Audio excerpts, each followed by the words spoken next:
आज के सेशन में बहुत गहरी बात करने वाले हैं सर। आज का सेशन अगर आप चलते फिरते वॉक करते या ड्राइव करते सुन रहे हो या देख रहे हो तो मैं कहूँगा अभी छोड़ दो, आराम से देखना जब फुर्सत मिल जाए, क्योंकि इतनी गहरी बात आज हम बात करने वाले हैं। ये बातें अगर मेरी समझ गई ना तो 40 की उम्र के बाद 50 की उम्र के बाद जो ज़िंदगी में एक बड़ा काश आने वाला है, काश हमने किया होता, उससे शायद बच जाओगे। और भगवान ने ज़िंदगी एक ही दी है, इसको शायद बर्बाद करने से भी बच जाओगे अगर हमारी बात आज आपको समझ आ जाती है तो। देखो, आज के सेशन का टॉपिक है हमारा 2024 आने से पहले नौकरी से आज़ादी। अब कुछ लोगों को हो सकता है बुरा लग जाए मेरी बात, नौकरी से आज़ादी ये क्या बात हुआ, नौकरी में हम गुलाम है क्या, ऐसे थोड़ी है, नौकरी ठीक है, बढ़ना करना चाहिए, हमारा घर चल रहा है इससे, हमारे बहुत सारी चीज़ें ठीक है भैया, नौकरी आपको पसंद है तो करते रहिए। लेकिन नौकरी को बुरा मैं भी नहीं कह रहा, ऐसा नहीं है कि मैं कह रहा हूँ नौकरी करनी ही नहीं चाहिए, नौकरी करो, बिल्कुल करो। लेकिन मैं बस इस बात के खिलाफ हूँ कि नौकरी लंबे समय तक नहीं करनी चाहिए। क्या पूरा कारण सब कुछ आज मैं बताऊंगा आपके आज के सेशन में। देखो सर, हवा का एक रूल है, आग जब छोटी होती है ना तो हवा उसे बुझा देती है, लेकिन वही आग जब बड़ी हो जाए तो आग उसे और बड़ा करने का काम करती है। इसी तरीके से हमारी ज़िंदगी में बहुत सारी ऐसी समस्याएं होती हैं जो समय रहते अगर हमने उनको निपटा दिया तो समस्याएं पूरी तरीके से ख़त्म हो जाती हैं, लेकिन जब समस्याएं बड़ी हो जाती है तो वो हमें निपटा देती हैं। नहीं, ऐसी एक बड़ी समस्या है सर, जॉब। हालांकि जॉब कोई समस्या नहीं है, लेकिन जॉब की वजह से हमारी ज़िंदगी में सबसे बड़ी बड़ी समस्याएं आती हैं।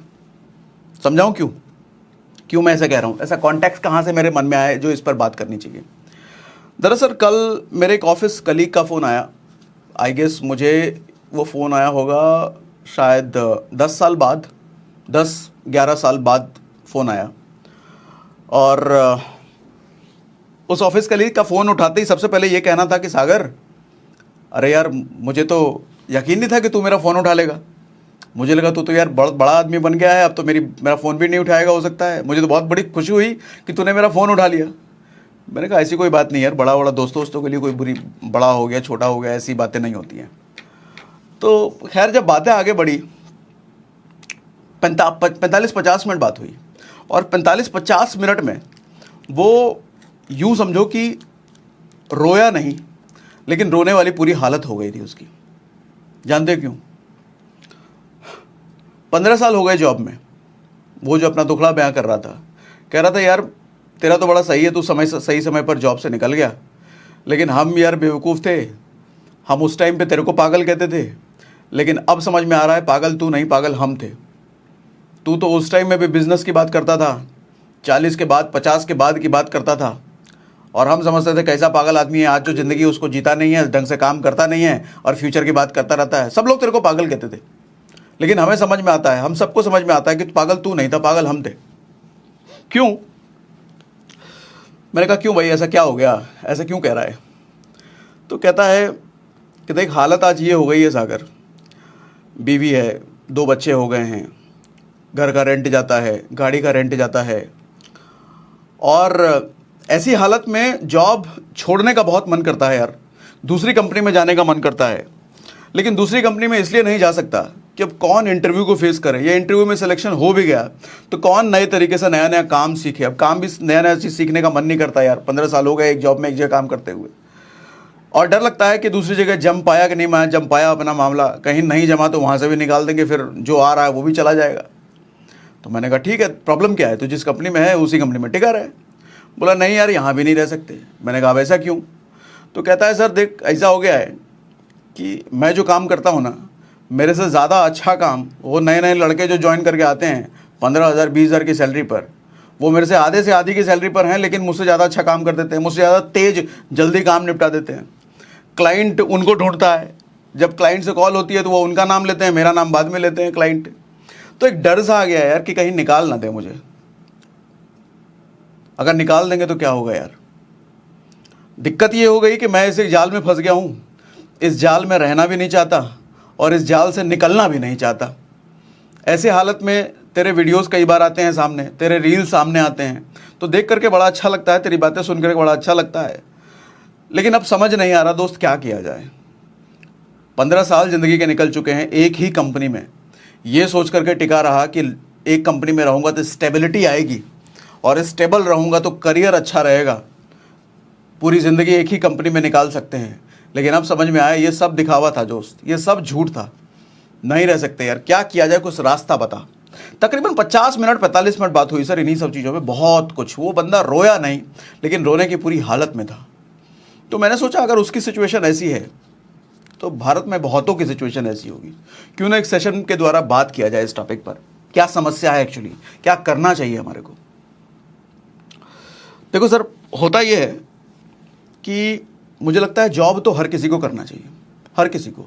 बड़े बड़े बिलियनियर्स को आप देखो, अपने बच्चों का करियर, हालांकि बिलियनियर्स हैं वो, सीधा के सीधा कोई कंपनी पकड़ा देंगे, लेकिन वो कहते हैं कि कुछ साल जॉब कर ले, 2 साल 3 साल, गुमनाम रूप से कई बार ऐसा करते हैं कि वो दूसरी कंपनी में जॉब लगवा देते हैं, 2-3 साल जॉब कर, क्योंकि वहाँ बेसिक सीख। जॉब में बहुत कुछ सीखने को मिलता है ना सर, बेसिक एटिकेट सीखने को मिलता है, ईमेल कैसे करें, फ़ोन पे बात कैसे करें, क्लाइंट से इंटरेक्ट कैसे करें, ऑफिस के पॉलिटिक्स देखने को समझ में आता है। मैनेजर जो कलीग आपके सामने दोस्त बनता है, वही कलीग पता चलता है आपके अंदर की बात निकाल करके मैनेजर की चापलूसी करता है, आपकी शिकायत मैनेजर से कर देता है प्रमोशन लेने के चक्कर में। पूरी राजनीति चलती है सर, किसी भी ऑफिस में, किसी भी कॉर्पोरेट ऑर्गेनाइजेशन में आप देखोगे पूरा राजनीति होता है वहाँ पर।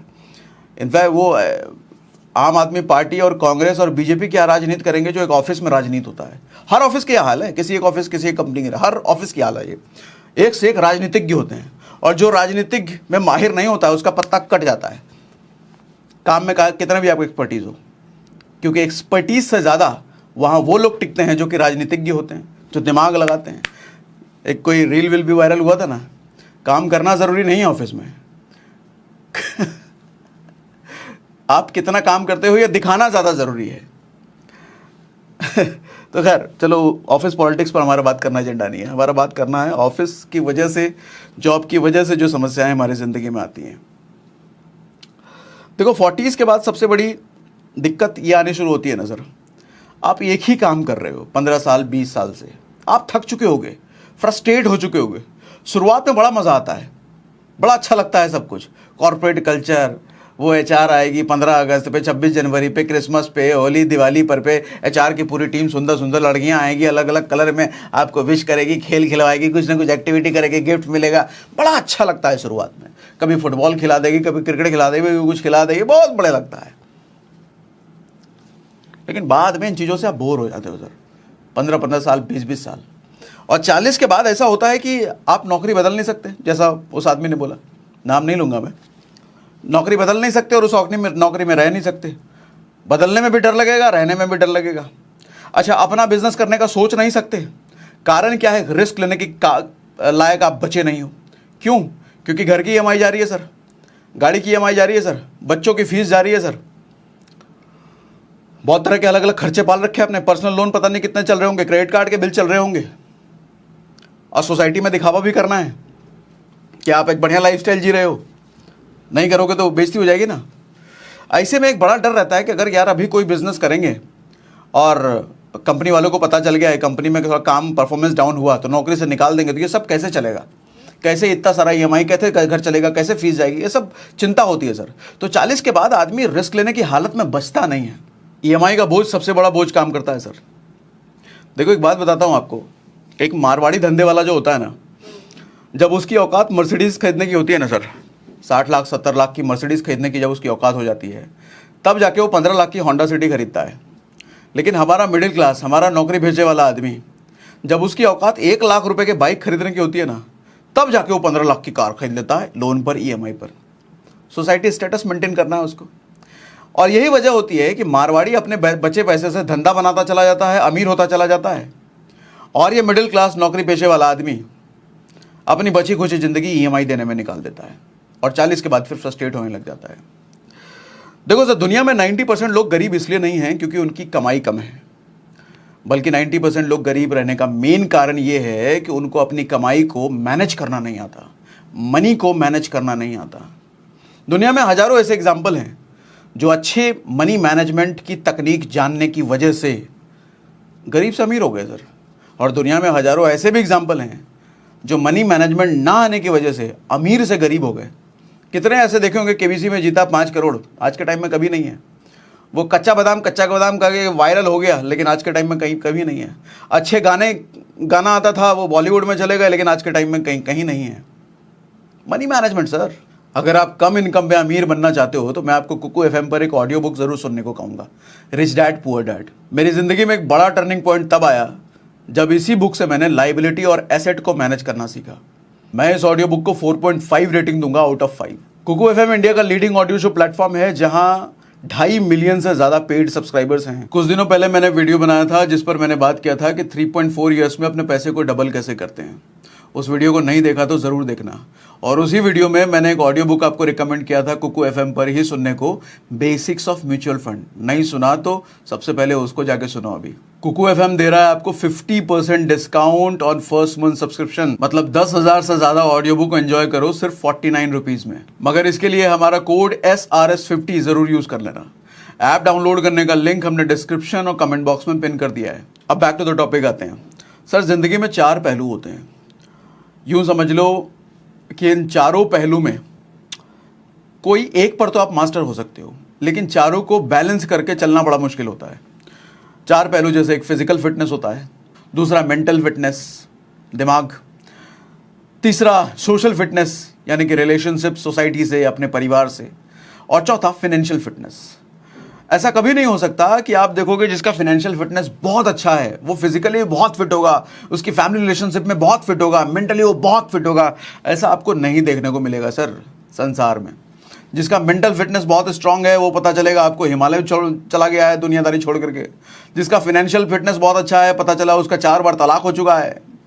जिसका फिजिकल फिटनेस बहुत अच्छा है पता चलेगा उसके पास पैसा ही नहीं है अपनी लाइफस्टाइल को जीने के लिए, वो सिर्फ बॉडी दिखा रहा है, बाकी दिखाने के लिए कुछ है ही नहीं उसके पास। तो मेरे हिसाब से एक मिथ है सर, वर्क लाइफ बैलेंस या life balance life. Balance life यही कहता है थ्योरेटिकली इन चारों चीज़ों में बैलेंस होना चाहिए, लेकिन नहीं हो सकता सर। अगर आप इन चारों चीज़ों में बैलेंस करने वाले हो ना तो यकीन मानो आप एक मिडिल क्लास ही रह जाओगे, एवरेज आदमी ही रह जाओगे। अगर आपको किसी भी फील्ड में एकदम एक्सल तक जाना है, टॉप पर जाना है, कॉम्प्रोमाइज़ करना पड़ेगा सर बाकी चीज़ों से। उस चीज़ में अगर मास्टर बनना है तो बाकी चीज़ों से कॉम्प्रोमाइज़ करना ही पड़ेगा। लेकिन होता यह है कि जब जॉब में आप लंबे समय तक रहते हो ना सर, तो आपका किसी भी चीज़ में मास्टरी तो नहीं ही होता है और ये सारी ही चीज़ें खराब हो जाती हैं। पैसा आपके पास ज़्यादा होता नहीं है सर, टेंशन में आपका हेल्थ खराब होता है सर, है ना। रिलेशनशिप आपके अच्छे रह नहीं जाते कि काम में आपको, ऑफिस में आपको इतना निचोड़ चुके होते हैं। मेंटल फिटनेस आपका वैसा ही नहीं रहता है कि तनाव, डिप्रेशन और पता नहीं कितनी कितनी चीज़ें आप पाल चुके होते हैं। तो ये चारों ही चीज़ें आपका खराब हो जाती है जब जॉब में आप लंबे समय तक रह जाते हो। तो समाधान क्या है सर? समाधान समझने से पहले सबसे पहले बड़ी समस्या समझो सर। 2-3 वर्ड चलते हैं जॉब लाइफ में जिसकी वजह से बर्बादी तय हो जाती है। सबसे पहला वर्ड, लोग प्रमोशन के लिए काम करते हैं, क्लाइंट अप्रिसिएशन के लिए काम करते हैं। प्रमोशन मिल जाए बहुत बढ़िया, प्रमोशन कितना प्रमोशन मिलेगा? 10% प्रमोशन, अरे प्रमोशन मिल गया बहुत बढ़िया, क्लाइंट का अप्रिसिएशन मिल गया, कुछ ट्रॉफी मिल गया, 2-4 सर्टिफिकेट मिल गया, ईमेल आ गया क्लाइंट की तरफ से, तुमने एकदम क्या काम किया, जबरदस्त, दुनिया हिला डाला तुमने। क्या उखाड़ लोगे उससे भैया? ऑफिस के 20 लोग आपकी वाहवाही कर देंगे, लेकिन 40 के बाद, 45 के बाद वो 20 लोगों की वाहवाही किस काम आएगी आपकी? किसी काम की नहीं आएगी। वो ट्रॉफी, वो सर्टिफिकेट, वो अप्रिसिएशन, वो 10% का हाइक। सर 10% तो आज के टाइम में महंगाई बढ़ जा रही है, तो 10% हाइक लेके क्या उखाड़ रहे हो आप?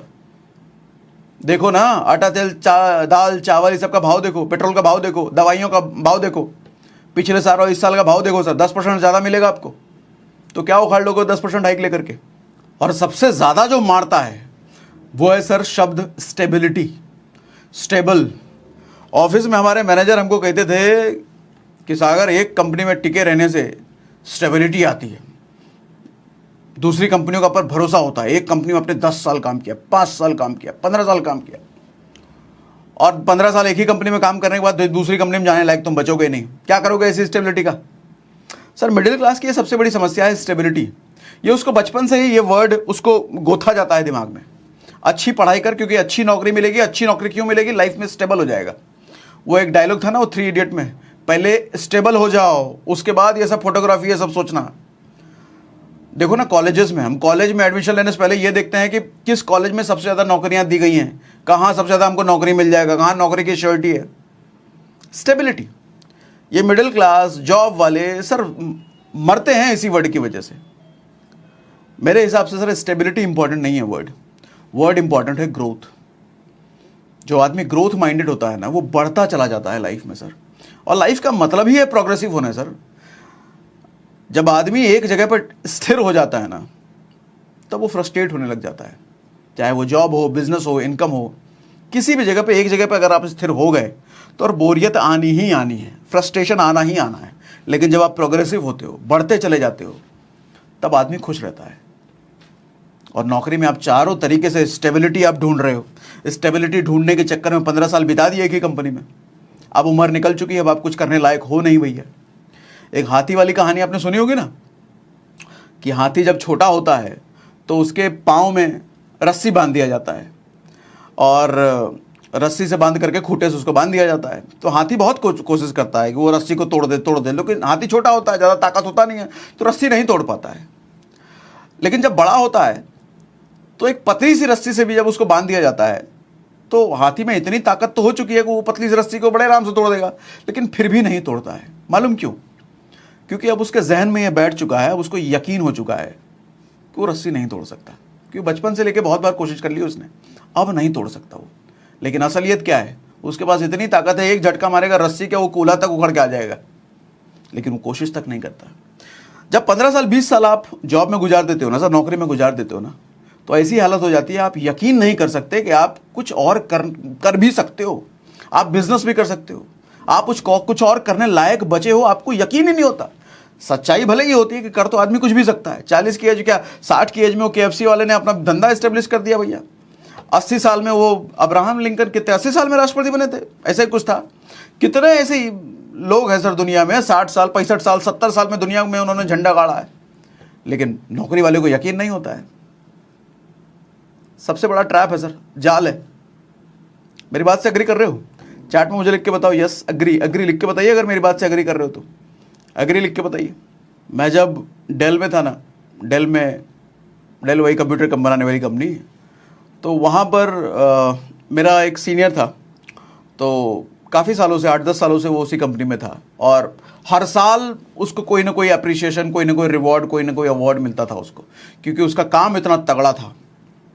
और हालत ये हो गई कि कुर्सी पर बैठे बैठे इतना वो मेहनती था, क्योंकि अपना सॉफ्टवेयर इंजीनियर वाला काम तो सब कुर्सी पर बैठ के ही होगा सर। उसका जो पूरा डिस्क है ना पीछे कमर के नीचे, उसको पूरी तरीके से बिगड़ चुका था। चलने के लिए ना उसको लाठी की जरूरत पड़ती थी। हालत ये हो गई थी, और उम्र कितनी, 40 भी नहीं हुई थी उस टाइम पे उसकी, 40 भी नहीं हुई थी, लेकिन चलने के लिए लाठी की जरूरत पड़ती थी।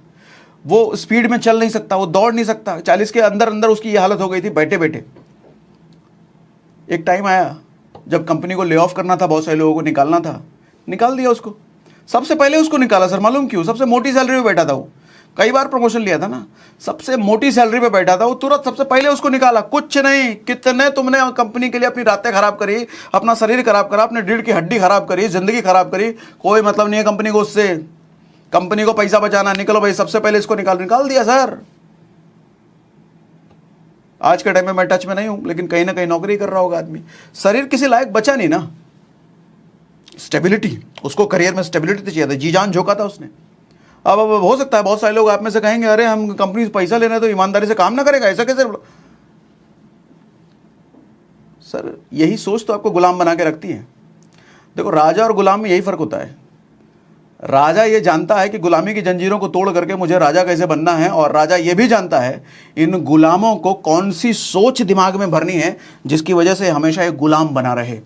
तो ऐसी सोच आपको राजा देता रहता है। ईमानदारी से नौकरी करो, हैं, जॉब ही तुम्हारा परम धर्म है, अपना बेस्ट दो, स्टेबिलिटी, ये सब आपके दिमाग में बीच में बोया जाता है कॉर्पोरेट में, और आप मान लेते हो हाँ यही सच्चाई है भैया, स्टेबिलिटी चाहिए, लंबे समय पे एक ही कंपनी में रहना है, हाइक लेना है, प्रमोशन लेना है, बेस्ट रेटिंग चाहिए मैनेजर से।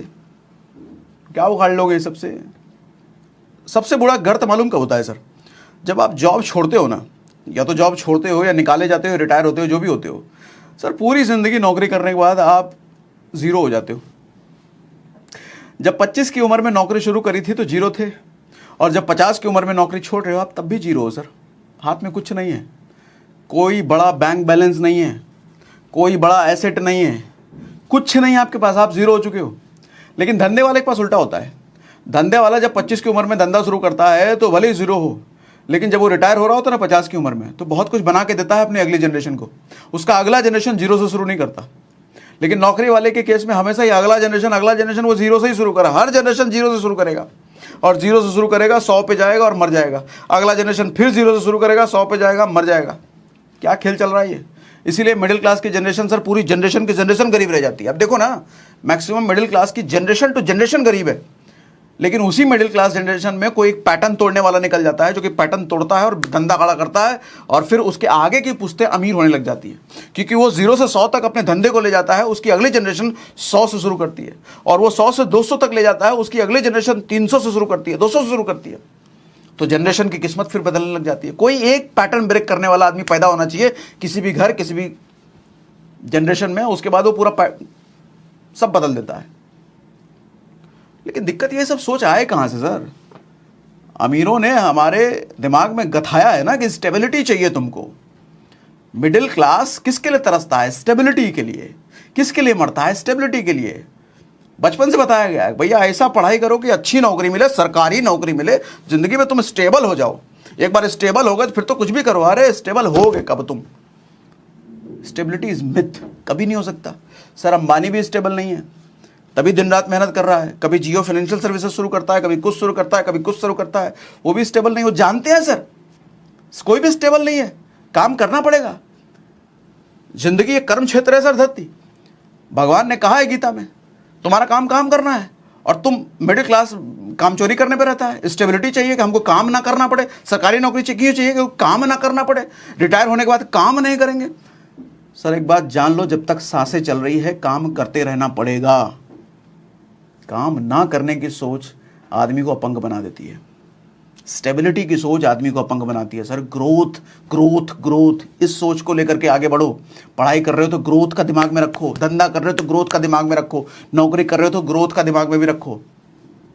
2-3 साल से ज़्यादा नौकरी नहीं करने का सर, निकलो। 2-3 साल हो गए ना, निकलो। प्लान करो कुछ बाहर करने का, अपना धंधा बनाने का सोचो। 2-3 साल बहुत हो गए नौकरी में, उससे ज़्यादा नहीं। क्या तुक बनता है सर? जीरो से शुरू किया, जिंदगी खत्म कर रहे हैं जीरो पर। Resultant equal to zero, physics में पढ़े थे। जहां से शुरू किया अगर वहीं पे अपनी रेस खत्म कर रहे हो तो रिजल्टेंट इक्वल टू जीरो। कुछ नहीं हासिल किया आपने। जीरो से आपने जिंदगी शुरू करी और जीरो पर ही खत्म कर रहे हो, तो जिंदगी में क्या उखाड़ा आपने? कुछ नहीं, जीरो हो जीरो। और लगे पड़े हैं बिग बॉस का डिस्कशन में। इंडिया मैच जीत गई। अरे इंडिया तो हर बार जीतती है मैच, इसमें नया क्या है? बिग बॉस में ये जीत गया वो। अरे इस बार की हाईएस्ट टीआरपी गई है बिग बॉस की ओटीटी पर। सबसे ज्यादा लोगों ने बिग बॉस देखा है। इसका मतलब समझ रहे हो क्या? ये कोई खुशखबरी नहीं है, बड़ी दुख की बात है ये। इसका मतलब इतने ज़्यादा लोग भारत के बिग बॉस में अपना समय लगा रहे हैं, तो तुम कहाँ से धंधे का सोचोगे भाई? कहाँ से करियर का, लाइफ का सोचोगे? कहाँ से 50 साल के बाद की प्लानिंग करोगे? तुम्हारा समय तो कोई और लेकर के जा रहा है, खरीद रहा है वो तुम्हारा समय, और तुमको गरीब बना रहा है। बिग बॉस वाला तो अमीर बन रहा है, वो पार्टिसिपेंट अमीर बन रहा है, बिग बॉस का डायरेक्टर प्रोड्यूसर अमीर बन रहा है, तुम गरीब रह जा रहे हो, क्योंकि तुम्हारा समय उसने ले लिया। तुम्हारे को ऐड दिखा दिखा के उसने कमा लिया, तुम गरीब हो। और डिस्कस करोगे ऑफिस में महंगाई बहुत बढ़ रही है, पेट्रोल 100 रुपये हो गया, अरे आटा दाल चावल सब महंगा हो रहा है। महंगाई तो बढ़ती ही रहेगी सर जिंदगी भर, सदियों से बढ़ती आ रही है और आगे भी बढ़ती रहेगी। तुम उसके लायक बनो ना, महंगाई तुमको कोई फर्क ना पड़े। इस लायक नहीं बनोगे तो महंगाई हमेशा खलेगी, और सिर्फ तुम्हें ही नहीं, तुम्हारी अगले जनरेशन को भी खलेगी। वो भी यही बातें करेगा जो तुम कर रहे हो। और अगली जनरेशन को, बाल बच्चों को नहीं, पेरेंट्स को कहता हूं सर, बच्चों के पीछे ना, नंबर के पीछे पढ़ना बंद करो। 90% लाओ, 95% लाओ, कुछ नहीं उखाड़ पाएगा वो बच्चा। अगर उस बच्चे को ये मानसिकता दोगे बचपन से 95% लाओ तभी तुम विनर हो, अदरवाइज फेलियर हो ना।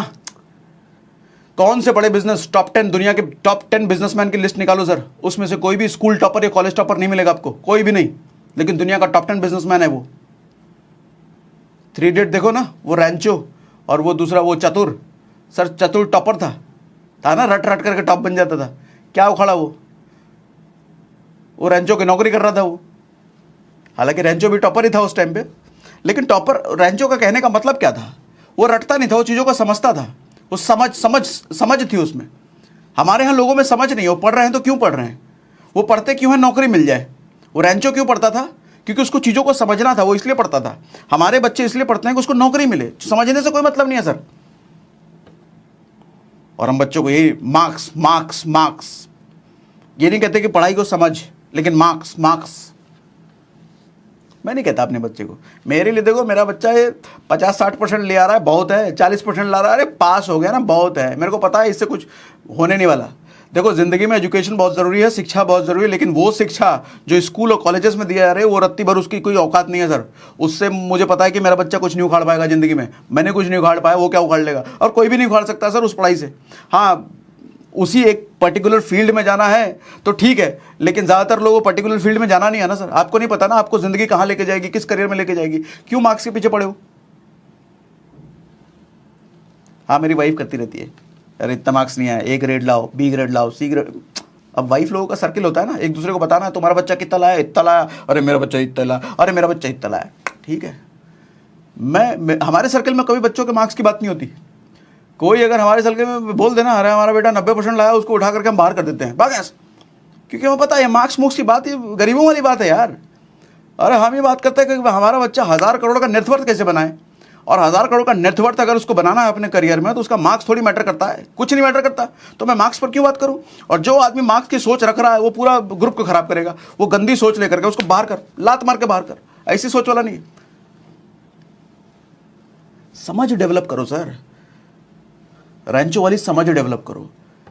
अगर पढ़ना है बच्चे को, चाहते हो कि पढ़े तो क्यों पढ़े उसको बताओ ना। अगर उसको पढ़ने में इंटरेस्ट नहीं है, काहे उसको गधा बनाने के चक्कर में हो।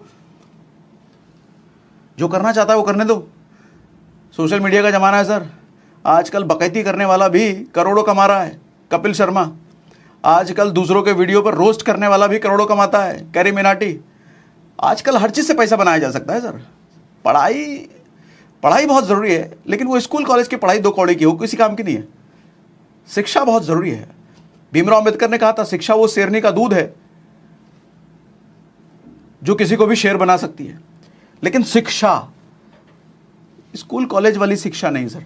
तो डिग्री, वहाँ तो पर्पस ही है नौकर निकालना, वहाँ तो पर्पस ही है डिग्री देना।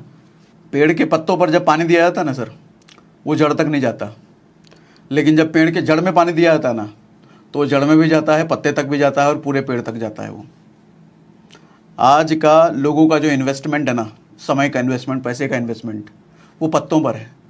पत्ता दिखता है ना बाहर, मतलब हमारा बाहरी ढांचा कैसा है, कपड़ा कौन सा है, गाड़ी कौन सा है, फ़ोन कौन सा है, सब इन्वेस्टमेंट पत्तों पर है। इधर इन्वेस्टमेंट नहीं रह गया, ना खुद का ना अपने बच्चों का। ये जड़ है, इधर इन्वेस्ट करो, सीखो सर, थोड़ा वीडियोस देखो, इन्वेस्ट कैसे करते हैं। एसआईपी तक लोगों को नहीं पता भाई, म्यूचुअल फंड लोगों को नहीं पता, स्टॉक्स की दुनिया तो जानते ही नहीं लोग। स्टॉक्स तो जुआ है, ठीक है भाई, तुम्हारे लिए जुआ है, तुम ही जुआ हो भाई। मेरी बात समझ में आ रही है सर, मेरी बात समझ में आ रही है तो एक बार मुझे फिर से चैट पर एग्री लिख दीजिए। और आज के सेशन में अगर मज़ा आया तो मुझे लिख करके बताइए मज़ा आया। और हाँ, कुकू एफएम डाउनलोड करने का लिंक मैंने डिस्क्रिप्शन और पिन कमेंट में डाल दिया है। SRS 50 कूपन कोड यूज़ कर लेना 50% डिस्काउंट यूज़ के लिए। बाकी अपने फीडबैक, हो सकता है बहुत सारे लोगों को नौकरी से बुरा लगा हो, नौकरी की बात से, तो माफ़ी चाहूँगा, लेकिन मेरा इंटेंशन आपको बुरा लगाना नहीं है सर। मेरा इंटेंशन आपको जगाना है, आप में समझ डेवलप करना है। नौकरी बुरी चीज़ नहीं है, लेकिन नौकरी में ज़िंदगी लगाना बहुत बुरा है। निकलिए। हाँ, नौकरी ही कर रहे हो तो सुंदर पिचाई जैसा करो ना, जहाँ पार्टनर हो अपनी कंपनी के। नौकरी करना है तो वैसा करो, गुलाम बन करके नहीं। 2024 आने से पहले नौकरी से आज़ादी पाने का पूरा रोड मैप बनाओ, प्लान बनाओ और निकलो सर, और रिस्क लो। ज़िंदगी में कभी भी स्टेबिलिटी माइंडसेट के साथ काम मत करो सर, जिंदा मत रहो स्टेबिलिटी माइंडसेट के साथ, ग्रोथ माइंडसेट। और जहाँ ग्रोथ की बात होती है सर, वहाँ एक वर्ड ऑब्वियस सा है, रिस्क। इससे नहीं बच सकते सर, इससे कभी नहीं बच सकते। जब बहुत पैसा कमाने की इच्छा रखते हो ना, तो बहुत पैसा वही कमा सकता है जो पैसे को गंवाने का रिस्क लेना जानता है। आप जिस चीज़ की भी अधिकता चाहते हो ज़िंदगी में, उस चीज़ को गंवाने का दम पैदा करो सर, तभी वो चीज़ बहुत कमा पाओगे। अदरवाइज़ तो एवरेज तो ज़िंदगी जी रहे हैं।